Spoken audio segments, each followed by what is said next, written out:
Nah, hari ini kita kedatangan satu tamu teman-teman. Tapi kalau mau sebut nama ya udah terbiasa ya, aku nggak mau sebut namanya. Dan ya langsung aja ya, kita persilahkan kakaknya untuk memperkenalkan diri kepada kita. Sebelum kita dengar nih, apa aja sih hal-hal luar biasa dari kakaknya gitu. Silakan Kak. Oke, perkenalkan, nama saya Ike Binung. Saya lulusan dari Universitas Satya Wacana Salatiga. Lalu apa lagi? Oh, sekarang tinggal di mana Kak? Tinggalnya di Kota Kupang, tepatnya di Oepura. Oke, Kota Kupang ya teman-teman. Kak Ike ini dari Satya Wacana. Jadi ceritanya Kak Ike ini kakak tingkatnya aku yang akhirnya kita bertemu lagi setelah sekian lama tahun. Gak tahu berapa tahun ya setelah wisuda waktu itu. Nah, Kak Ike, sebelum kita masuk nih di pembicaraan kita hari ini, udah tahu belum temanya apa? Belum kan? Nanti dulu. Nah, mau tanya nih kesibukannya Kak Ike ini sekarang apa aja sih? Oke, kesibukannya tidak sibuk banget. Oh, tidak sibuk banget ya. Sekarang bekerja sebagai capik. Kalau di Gemit kita sebagai capik calon vikaris. Calon vikaris Di gereja asal, tepatnya di Gemit di Oepura. Oke, bisa senyum-senyum sendiri ya yang asalnya dari Gemit Elim Oepura karena capiknya ada di sini. Immanuel. Oh, Immanuel ya ampun. Tadi aku sebutnya apa? Gemit Elim. Oh ya ampun, ini tempat pelayanan dulu ya. Oke teman-teman. Jadi kesibukannya Kak Ike ini sekarang capik ya. Udah dijelasin lakukan pelayanan. Nah jadi sekarang Kak Ike kita nih mau ngomong tentang Paskah. Nah mumpung kan beberapa hari lagi semua bakalan rayain Paskah kan. Tapi pertanyaan atau inti dari pembicaraan kita ini adalah mau mempertanyakan Paskah ini perayaan atau kemenangan gitu kan. Nah menurut teman-teman Paskah kemenangan atau perayaan? Ya sekarang ya kita sama-sama bicarakan sama Kak Ike. Nah ngomong-ngomong tentang Paskah nih kan, semua orang Kristen pasti tahu istilah Paskah ini. Bahkan orang-orang dari perjanjian lama pun tahu istilah Paskah ini kan. Tapi sebelumnya nih Kak, sebelum masuk kita pengen banget tahu apa sih arti Paskah menurut Kak Ike sendiri gitu. Oke. Paskah bagi saya itu dia bukan cuma kabar sukacita, tetapi dia bukti bahwa cinta Allah itu sangat besar. Cinta Allah sangat besar. Dia mau membuktikan, karena kan Paskah itu kalau lihat dari perjanjian lama sama perjanjian baru itu memang Allah ada di dalam itu, di dalam peristiwa itu. Jadi Allah mau menunjukkan bahwa cintanya itu tidak pernah mati.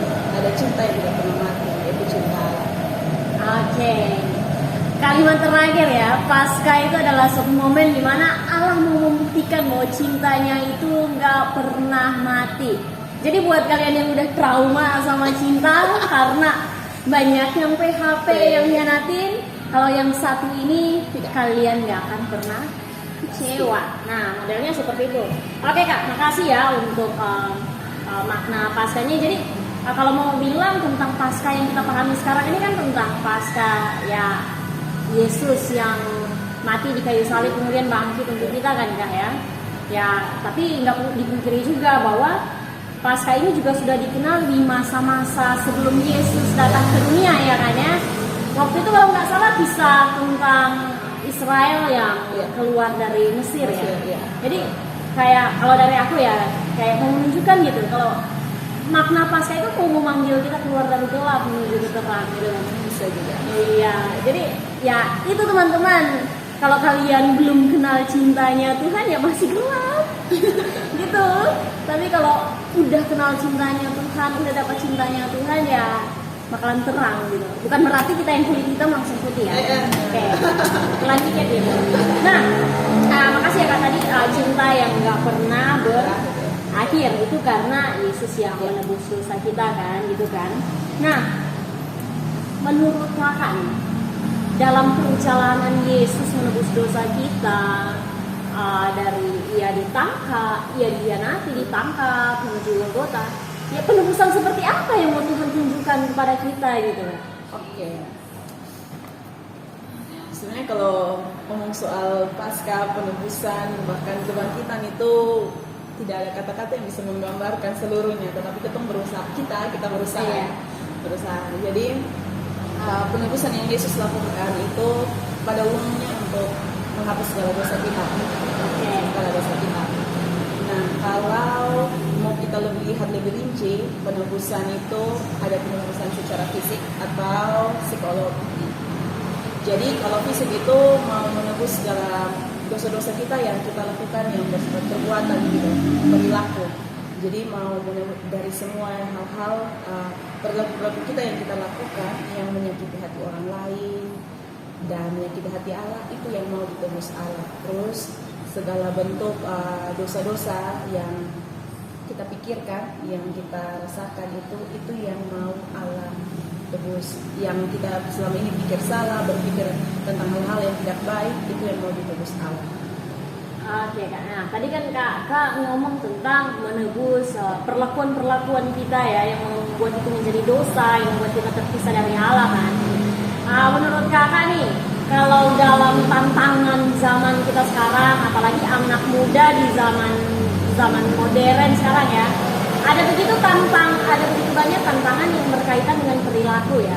Menurut Kakak nih, sekarang perilaku seperti apa sih yang menjadi tantangan terbesar yang seharusnya orang Kristen tuh kita hindari itu, karena Tuhan udah ya disiksa secara fisik untuk kita gitu.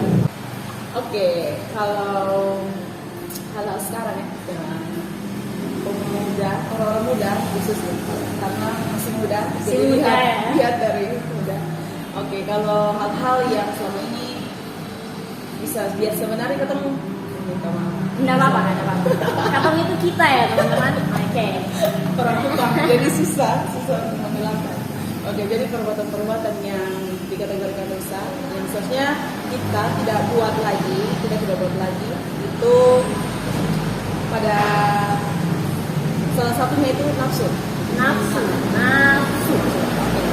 Jadi cara nafsu untuk keinginan untuk mau sesuatu, kita mati-matian untuk meninggalkan Allah, lalu pergi untuk mencari yang lain misalnya.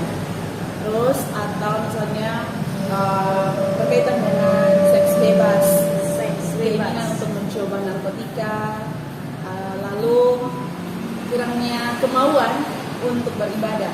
Biasanya tuh masih harus ditarik-tarik, diundang-undang untuk datang beribadah. Terus apa lagi ya? Dosa-dosa membuli. Kan baru-baru ini kita juga dengar firman tentang orang yang membuli, tahu? Iya. Nah, di situ.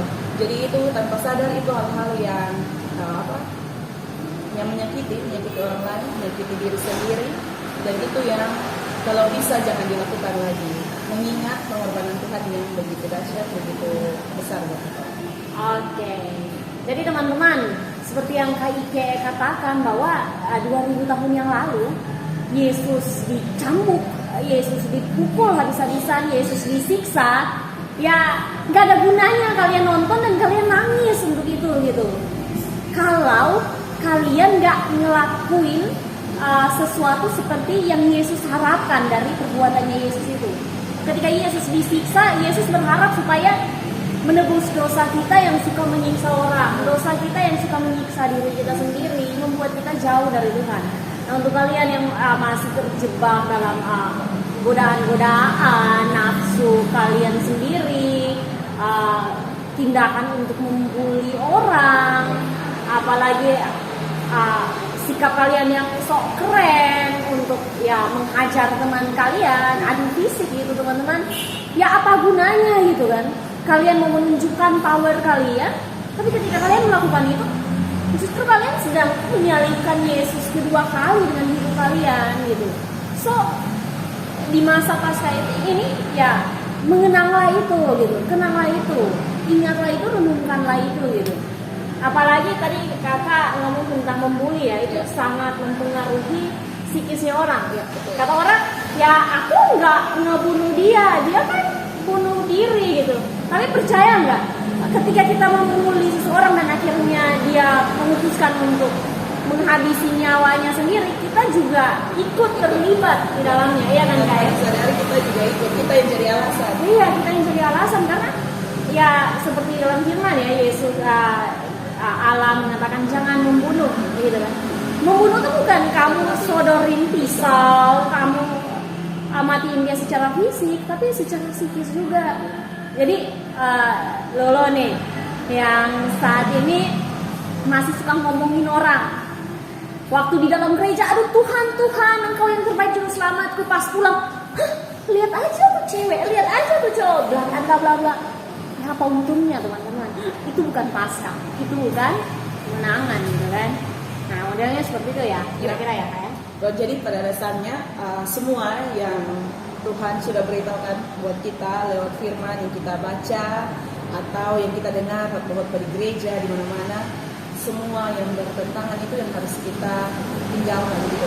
Ingat bahwa sakit, maksudnya begini, seperti kalau kita lihat orang tua itu mereka bekerja keras. Mereka kalau dulu tidak sekolah, mereka bekerja keras supaya kita bisa sekolah. Jadi ketika kita melihat penderitaan mereka, kesusahan mereka menahan diri untuk tidak membeli berbagai keinginan hanya untuk mencukupkan kebutuhan, kita harus melihat ternyata mereka berkorban banyak hal. Jadi kita harus melihat itu dan mencoba melakukan hal-hal yang baik, membanggakan mereka. Jadi seperti itu. Jadi ketika kita melihat pengorbanan Yesus, pada salah satu contoh yang kalau sudah biasa kita dengar, kasih. Itu sangat susah ya, sangat susah. Kita mau memaafkan orang yang menyakiti itu berat. Ya seperti itu tuh yang harus ketika kita melihat Paskah, melihat kebangkitan Allah, kita mesti untuk mengasihi orang. Ketika dulu harus melihat latar belakang atau melihat kisah-kisah lalu, baru kita mau mengasihi, atau kita bahkan tidak mau. Kalau sekarang kita lihat Paskah, kita harus bisa untuk melakukan hal kasih kepada siapapun. Oke, jadi Paskah itu ketika kita melihat Paskah berarti kita harus mampu melakukan hal kasih terhadap siapapun ya. Nggak peduli siapa orangnya, entah orang yang pernah menyakiti kita atau orang yang mengasihi kita. Baru ingatnya tuh, soalnya kan di satu ayat kan ada bilang kayak ya apa bedanya kamu sama orang-orang yang jahat, apa bedanya sama iblis gitu. Mereka juga mengasihi orang yang sayang sama mereka gitu. Ya justru perbedaan kita kalau kita lakukan kasih itu secara total ya. Oke kak. Nah seputar kita ngomong soal itu tadi kakak bilang kan kita harus berusaha gitu kan. Kayak menurut kakak ada nggak sih kiat-kiat atau tips-tips gitu supaya kita tahu tentangnya gitu, karena kan tadi kakak bilang ya mengenang Paskah, merenungkan Paskah ya kita harus mau mengikuti seluruh perintah Tuhan kan, tapi itu nggak gampang, apalagi buat kita yang udah terikat sama yang namanya dosa gitu. Betul ya, tidak bisa yang harus sih 50-50 gitu kan. Oke, kiat-kiatnya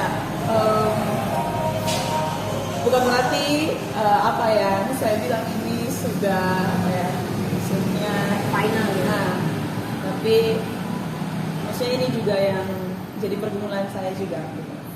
Jadi dari setiap hari ke hari, waktu ke waktu, kita harus selalu bersama Tuhan. Entah mau dengan cara berdoa, baca firman, kita harus selalu bersama dengan Tuhan. Atau mau mendengarkan musik rohani, atau mau ikut pelayanan sejadinya kita setiap hari itu harus ada bersama dengan Tuhan. Kenapa? Supaya kita tahu kalau kita itu anak Tuhan. Supaya kita tahu kalau kita itu di dalam Tuhan. Kalau kita tidak pernah tahu atau berusaha untuk selalu dekat, berarti kita membuat celah supaya ada hal lain yang masuk. Maksudnya tadi kayak keinginan manusiawi untuk berbuat hal lain. Jadi tipsnya selalu dekat dengan Tuhan. Entah bagaimanapun caranya, dekat saja dengan Tuhan. Mau baca firman hanya satu ayat, atau mau berdoa hanya dalam hati, tidak tutup mata, atau mau ada ruang khusus untuk berdoa setiap malam. Pokoknya terserah teman-teman mau seperti apa bertemu Tuhan.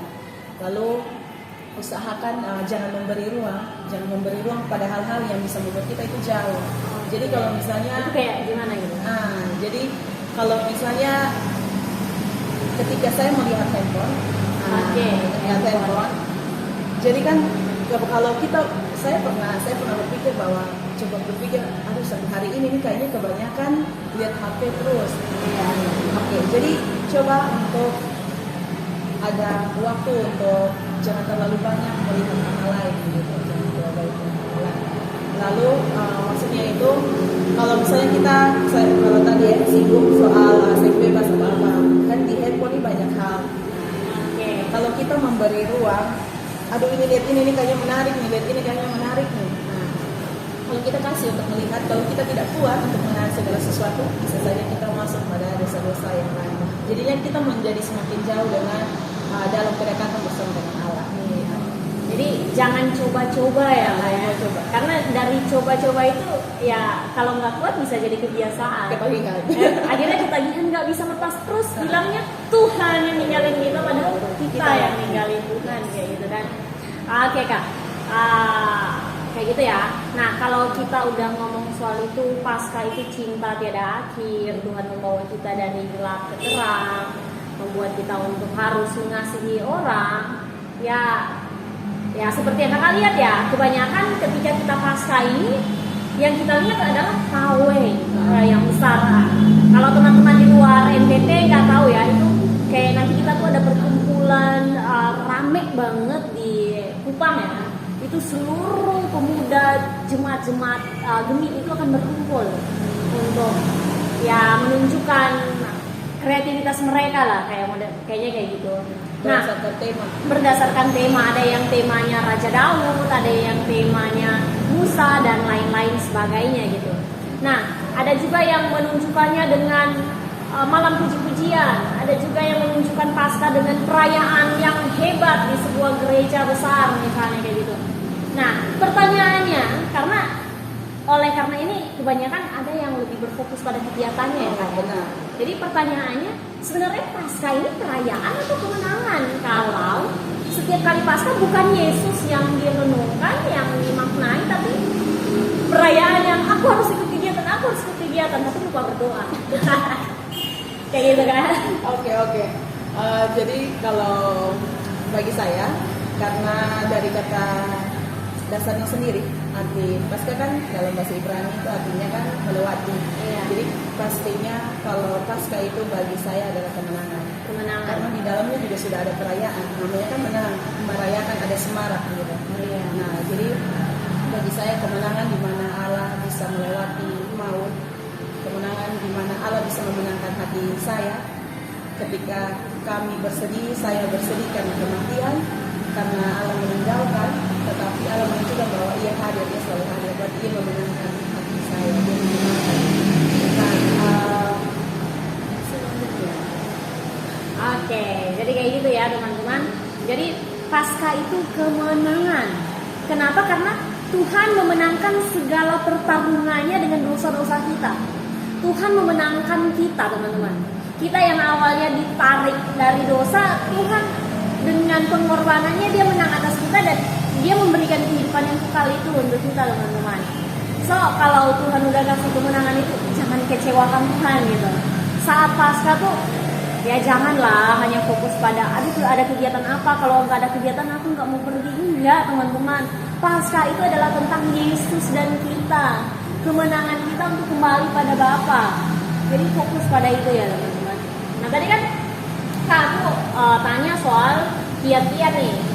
Ya artinya ya saran-saran yang kakak berikan kepada mereka, entah nanti mereka berpikir mereka mau ngikut yang mana kan ya. Tapi dalam tahap ini Kak, sebagai orang Kristen yang merayakan Paskah, yang udah tahu bahwa Paskah itu adalah kemenangan, hal-hal apa saja sih yang wajib, yang sifatnya wajib dilakukan oleh kita dalam memaknai Paskah? Oke. Pastinya beribadah. Ya, itu pasti. Jangan sampai napas ya ibadahnya Natal Paskah. Kayak video sebelumnya gitu dibilang. Jadi harus beribadah supaya apa? Di situ kita bisa bertemu Tuhan. Tuhan. Kalau ibadah kita bisa bertemu dengan Tuhan, dan kita juga bisa bertemu dengan orang-orang, semua orang percaya, semua yang juga seperti kita, semua yang merayakan kemenangan, semua yang merayakan kebangkitan Tuhan. Jadi kita mesti beribadah, lalu tidak di dalamnya kan pasti kita mendengar firman. Seperti biasa, kita bisa mengingat kata-kata yang biasanya pelayan ucapkan setelah membaca firman, supaya berbahagialah orang yang melakukan, yang tidak saja mendengar tetapi melakukan. Melakukan, iya. Jadi setelah kita bertemu dengan Allah, mari kita lakukan apa yang Allah perintahkan. Oke, mari kita lakukan apa yang Allah perintahkan. So, gimana cara lu tahu apa yang Allah perintahkan, Bu? Makanya jangan ikut ibadah. Tahu apa yang Tuhan mau. Jangan cuma tidur, pas bangun tidur, jangan cuma cari handphone lo, tapi cari Alkitab tuh, baca apa yang Tuhan mau lu perbuat dalam hidup lu. Biar hidup lu jangan sia-sia. Biar hidup lu tuh jangan tanpa arah gitu kan. Ya giliran nanti tanpa arah gimana Tuhan yang nggak sayang, padahal kita yang milih jalannya gitu kan. Nah modelnya seperti itu. So teman-teman, kalian udah dimenangkan. Paskah adalah kemenangan. Kalian adalah pemenang. Jangan sampai kalian kalah sama segala rencana-rencananya setan. Setan itu banyak ya. Handphone kalian, pacar kalian yang ngajak kalian jalan saat ibadah. Iya kan?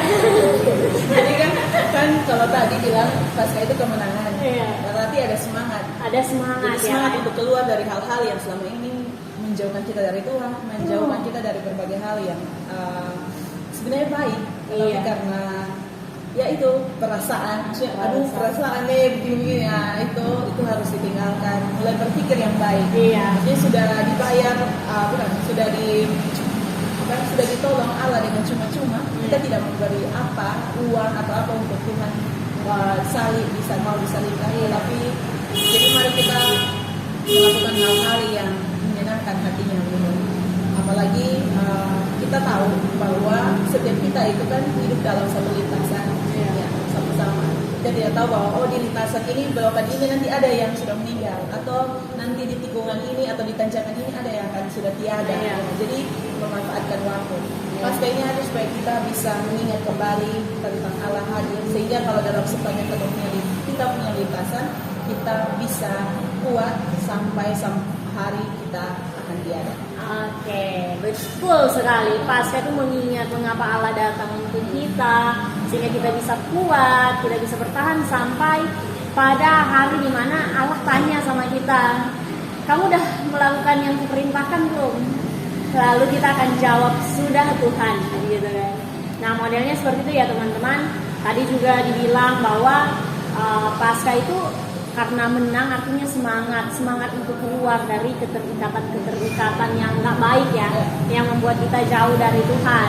Jadi ya dicek lah orang-orang terdekat kalian, pacar kalian, kalau dia masih melarang kamu datang ke gereja, ke ibadah, pikir lagi. Seperti ceklah kebiasaan kamu, hobi kamu. Kalau hobi kamu buat kamu nggak mau datang ibadah, pikir lagi. Ya gitu ya teman-teman.